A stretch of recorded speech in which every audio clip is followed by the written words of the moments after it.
गौरी का दूध अपने आप जमीन पर गिरने लगता है।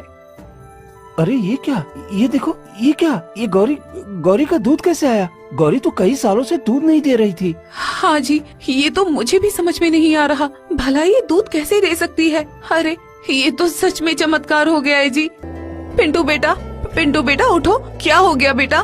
माँ, मुझे बहुत ठंड लग रही है, मैं अब चल नहीं पा रहा हूँ।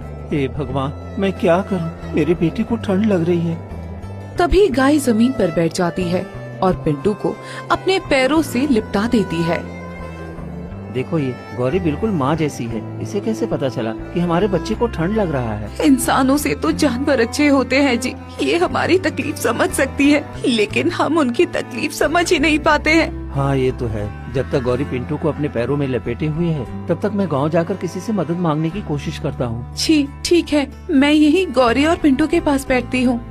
फिर मुकेश कांपते शरीर और सुन्न पड़े हाथ पांव के साथ कड़कड़ाती ठंड को चीरता हुआ सेठ के पास मदद की आस में जा पहुंचता है। सेठ जी, मेरी मदद कीजिए। कुछ पैसे उधार लेने आया हूँ ताकि मैं अपने बच्चों के लिए गर्म कपड़े खरीद सकूं। अरे तू तो सुक्कू का बेटा है ना?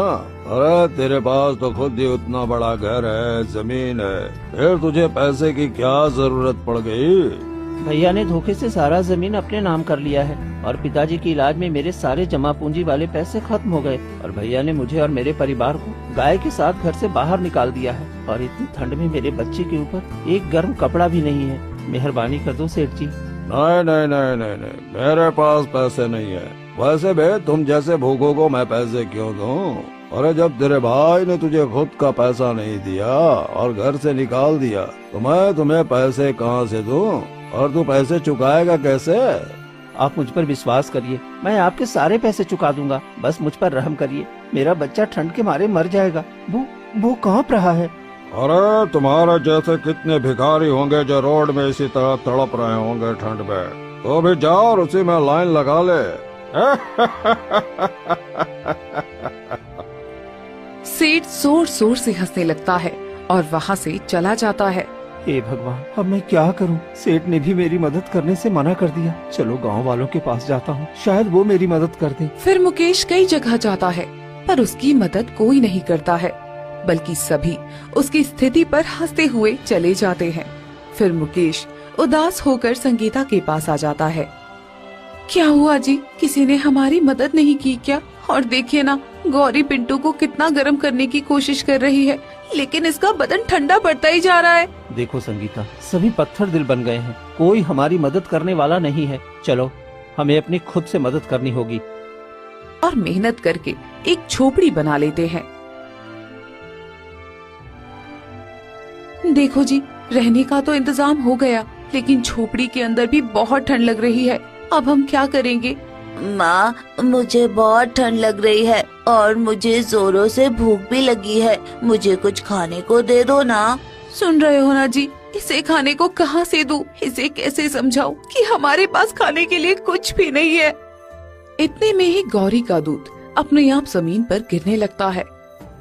अरे ये क्या, ये देखो, ये क्या, ये गौरी का दूध कैसे आया? गौरी तो कई सालों से दूध नहीं दे रही थी। हाँ जी, ये तो मुझे भी समझ में नहीं आ रहा, भला ये दूध कैसे दे सकती है। अरे ये तो सच में चमत्कार हो गया है जी। लगता है गौरी ने हमारी तकलीफें सुन ली और इसने दूध देना शुरू कर दिया। अब जल्दी से पिंटू को दूध पिला दो और हम भी थोड़ा सा दूध पी लेंगे, जिससे हमारी भूख मिट जाएगी।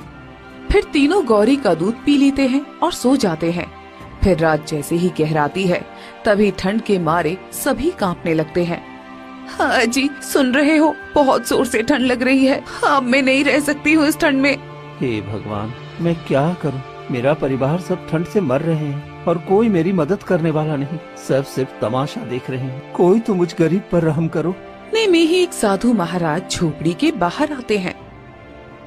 अलख निरंजन, अलख निरंजन, अरे घर में कोई है?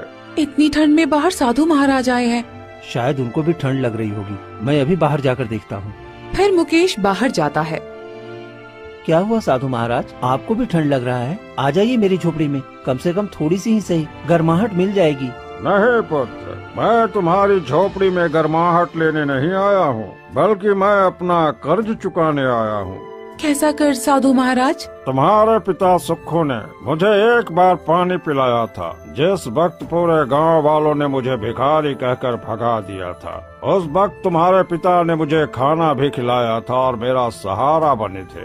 उस वक्त मैंने वचन दिया था कि जब भी उनका परिवार संकट में होगा तो मैं उसकी मदद जरूर करूंगा, और खास तौर पर तुम्हारे लिए। तुम्हारे पिता हमेशा परेशान रहते थे और कहते थे मेरे छोटे बेटे की किस्मत बहुत खराब है और मेरा बड़ा बेटा बहुत लालची है, इसलिए छोटे बेटे को हमेशा मेरा आशीर्वाद मिलता रहे। इसीलिए मैं तुम्हारे पास आया हूँ। बताओ तुम्हें क्या चाहिए?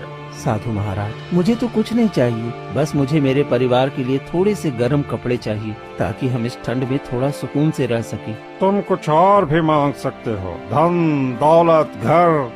नहीं महाराज, धन दौलत ये सब क्या है? भाई ने तो धोखे से छीन लिया, बाकी मैं मेहनत से कमाना चाहता हूँ। बस गर्म कपड़े हम सबको मिल जाए वही काफी है।